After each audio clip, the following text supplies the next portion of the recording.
If I could go back and change the process of just the way we did everything, I would definitely go back and do the ceiling and the walls before I ever put anything else into the bus, for sure.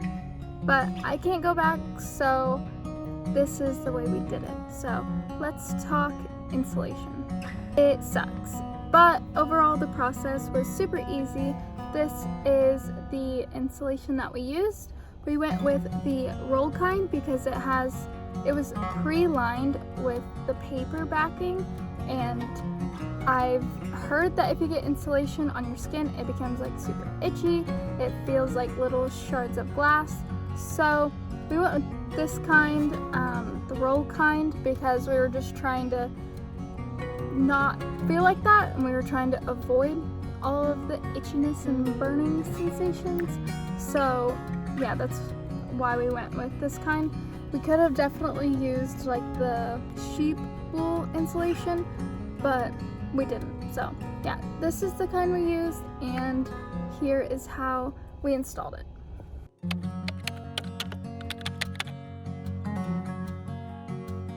We started off by unrolling the insulation, and then I cut it to size. Once it was cut, I went around and placed it in between the ribs of the bus, and then repeated that for all of the walls up to the ceiling. I don't have any actual footage of us doing the ceiling, but it was the same exact process, except we used tape to hold the insulation up so it wouldn't fall down when we were putting the ceiling boards in. And I would definitely 100% recommend wearing long sleeves, using gloves, a mask, and eye protection to prevent the insulation from getting into any sensitive and unwanted areas.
Before we finished doing all of the insulation, we had to go in and install the water inlet. So this is the water inlet that we used, and it was super easy to do. So here are some clips of us cutting a giant hole into the side of the bus. The inlet we bought came with a cardboard cutout, so we taped it up and began drilling a hole in each corner. Once the 4 holes were drilled, we cut the rest out with an angle grinder. After that, all you had to do was put the water inlet into the hole and secure it with butyl tape, metal screws, and caulking.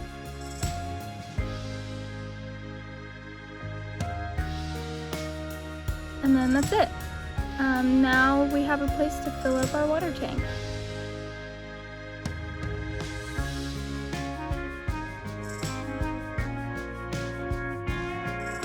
After finishing all of the insulation, we went ahead and cut the plywood to size to fit underneath the windows, and we went ahead and installed all of the bottom walls, or all of the plywood to the bottom half of the walls, if that makes sense. And then we also cut out holes for the outlets before we secured them to the walls, so that way we didn't accidentally cut any wires or anything. Once those holes were cut, we went ahead and secured them to the wood that we put on the ribs of the bus. So here are some clips of us doing that.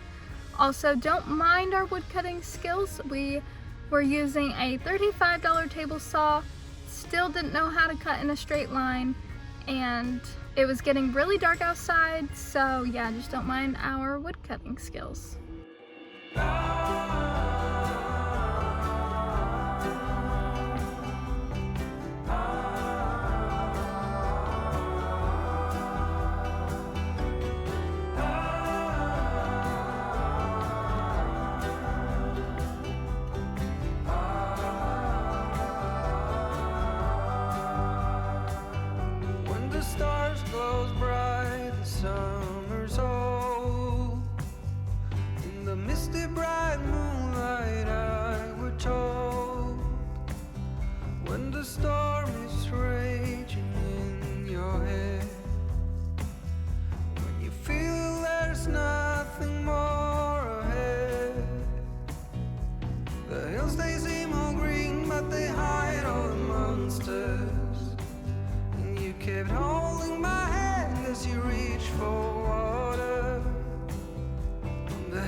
We didn't actually get much footage of us installing the plywood on the bottom half of the walls because they got very dark and was hard to film. So here are some rough pictures of what the progress and process looked like.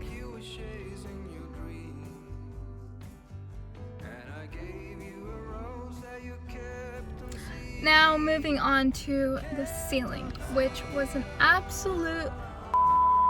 The curvature of the bus made it so very difficult, especially with only 2 people. One person would have to hold up, like in the center of the plywood, hold it up while the other person went around and screwed it in, and it was just very hard. We ended up having to, we would get one board done and then we'd move on to the next board, realizing that the board that we just screwed in was crooked. So then we would have to unscrew it and then fix it, screw back up to do the next one, and then that just kept happening and over again. So it was very rough. And then we finally got it all put up, and then we had to take them all back down because we had not cut the holes for the puck lights yet. So definitely cut the holes for the puck lights before you put them up for the final time. So we ended up, I don't know, it was a very long process and my back hurt for days. So I did not like doing the ceiling, not one bit. It would have been easier if we had something like a tall piece of wood, which we probably had, we just did not think of it, to hold up the center of the plywood so like the 2 people could go around and screw the plywood in instead of like one person holding it above their head for half an hour, however long it took to screw it in. Or we're just really bad at putting up plywood. I don't know. We should have definitely used more framing boards on the ceiling so that process would have been easier, but we didn't. So we struggled real hard. So here is some clips of us struggling real hard to get the ceiling boards put in. So many times I've stranded, a castaway on unknown shore, although a stranger in this continent, I'm always in bloom for you, always in bloom, always in bloom for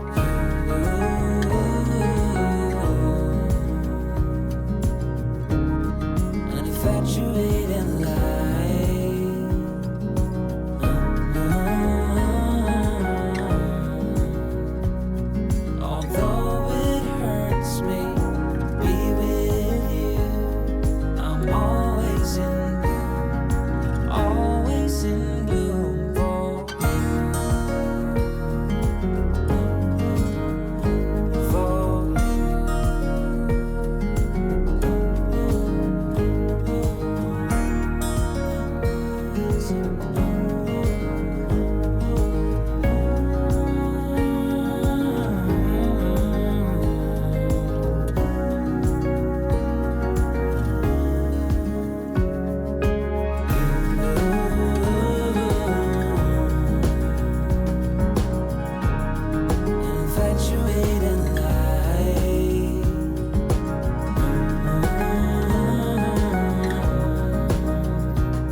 process was rough. I don't know how everyone on here on YouTube made it look so easy, but it was definitely not.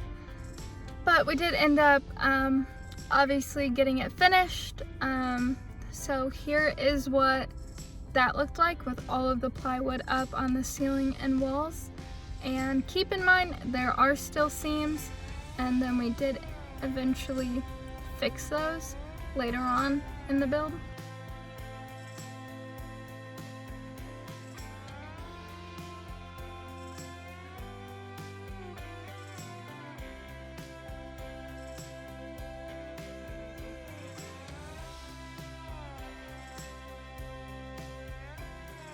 So yeah, that's the process of how we insulated and put the ceiling and the walls up and everything. It may not be perfect, but it works for us, and that's all that really matters. I'm definitely not going back to fix any of it because I do not want to do that again. So yeah, stay tuned for the rest of the build, and if you haven't already, go check out our Instagram at Traveling Gypsy to see all of the updated pictures of the bus. We have been living in the bus since March, and it's now the end of May, so it's been a few months, and we did travel from Indiana to Florida. So if you want to go see some pictures from that little adventure, definitely go check out our Instagram. But other than that, that is all I have for you today, and I will see you guys in the next video. Bye!